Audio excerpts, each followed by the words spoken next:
What's up, everyone? It's a pretty random video that I'm gonna make because my channel is all over the place. I don't have like a specific thing that I'm focused on, but I was just thinking about Dragon Ball and the Dragon Ball series because they just announced that we're gonna have a new show soon. So I kind of wanted to I got my gears going in my mind and I started thinking about something. So today I want to talk about one of the biggest debates, I think, in Dragon Ball history, which is Goku versus Vegeta, right? Now, before anybody like starts clicking off and starts typing Goku solos in the comments, I need you to hear me out, right? I'm not saying Goku isn't strong, right? We all know he is the strongest, right? And I'm not saying Goku doesn't win fights, because clearly he does. What I'm trying to say in this video is that me, I believe that Vegeta is the strongest warrior, or the stronger warrior of the two.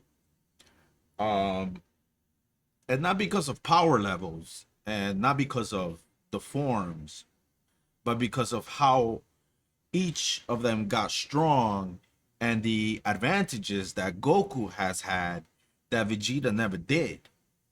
Um, when you really break it down, training time, mentors, afterlife advantages, and Saiyan biology, the argument that Vegeta is the superior warrior, my bad, I stuttered, actually makes a lot of sense.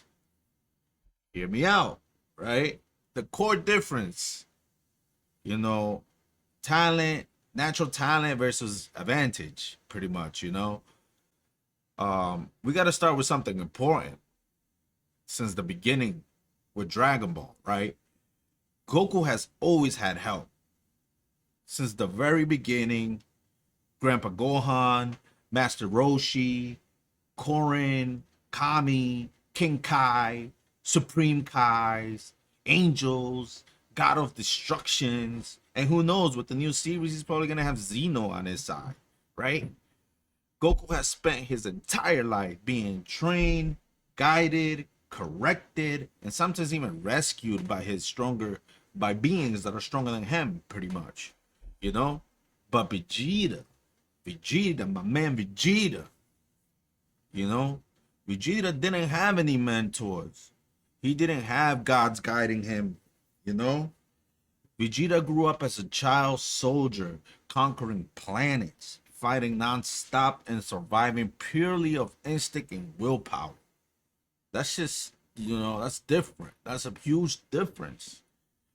Everything Vegeta learned early on, he learned it the hard way through combat and almost near death, you know. Um that difference alone already like sets the stage, for what I'm trying to say. Now, you, I want to talk about the afterlife time advantage that Goku had. This is one of the biggest points that I want to make because I feel like a lot of people overlook this point. In Dragon Ball, right? Time does not work the same in the afterlife. When Goku dies, he keeps his body, he can train endlessly, he doesn't age, he doesn't get tired, he doesn't need to recover the same way as if he was alive. Goku literally trains in environments where time stretches.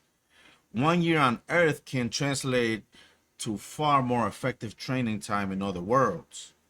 And let's be honest, by the time we reach Dragon Ball Z and beyond, right? Goku has literally accumulated decades and possibly hundreds of years worth of effective training with fucking, supreme beings, pretty much, right? Vegeta doesn't have that luxury. He doesn't get that privilege, or, you know, Vegeta is alive. Vegeta ages. Vegeta trains while he's injured. Vegeta trains while he's exhausted. Vegeta trains with real limits. So if Goku is always ahead, but has had exponentially more time to train, what does that actually say about Vegeta? And it kind of goes, I think about it like a Saiyan biology thing, right? Like who benefits more? Now let's talk about Saiyan biology. Saiyan gets stronger after near death experiences, right? So like brutal losses or extreme physical trauma, um, where the key difference, Goku chooses his battles. Vegeta is kind of forced into them. Mm, maybe that's not entirely right. But Goku often trains safely with recovery. So yeah, in a way, yeah, Goku chooses his battles, and Vegeta is kind of forced into them. Yeah, because Goku often trains safely with recovery and sensu beans and mentors watching over him. Vegeta always fights like his life depends on it because most of the time it really does. That means Vegeta experiences more brutal defeats, less recovery time, more raw growth per battle in comparison to Goku. So when Goku gains power through structure training, Vegeta gains power through survival. That's not just strength, that's warrior instinct. Another thing people don't talk about enough, Goku always has a safety net. He dies, question mark. He trains in the afterlife, because like, how can you die and train and keep that strength if you come back to life? It's whatever. He dies, he trains, he comes back from the afterlife. He loses, sometimes steps in, he fails, another form appears later. Vegeta doesn't really get that. When Vegeta loses, he lives with it. When Vegeta fails, it breaks him. When Vegeta trains, it's alone. Gravity chambers, solitude, pure obsession. Vegeta doesn't train to surpass others. Vegeta trains because his pride won't let him stop. That mental pressure alone forges a different kind of strength. Vegeta is always behind. People love to say that shit. Vegeta's always one step behind Goku. But think about what that really means.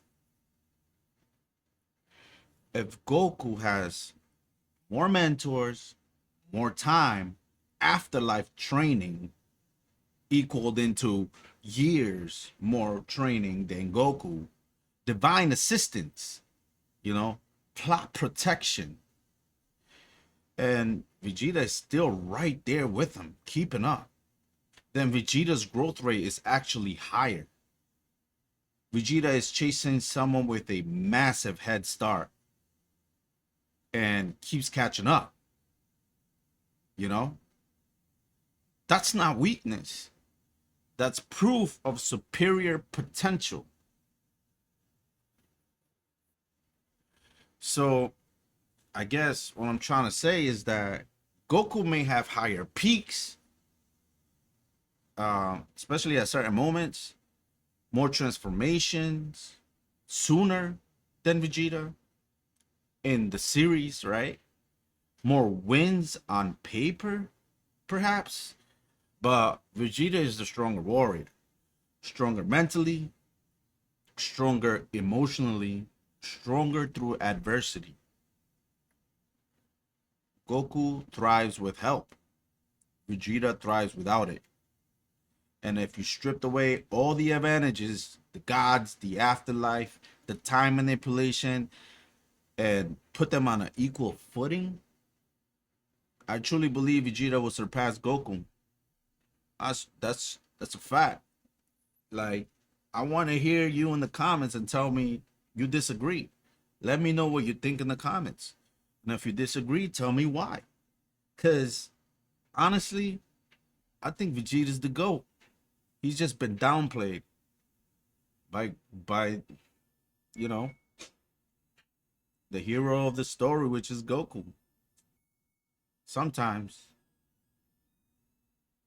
life can be funny that way in real life. Thank you for watching. I just wanted to make this video real quick.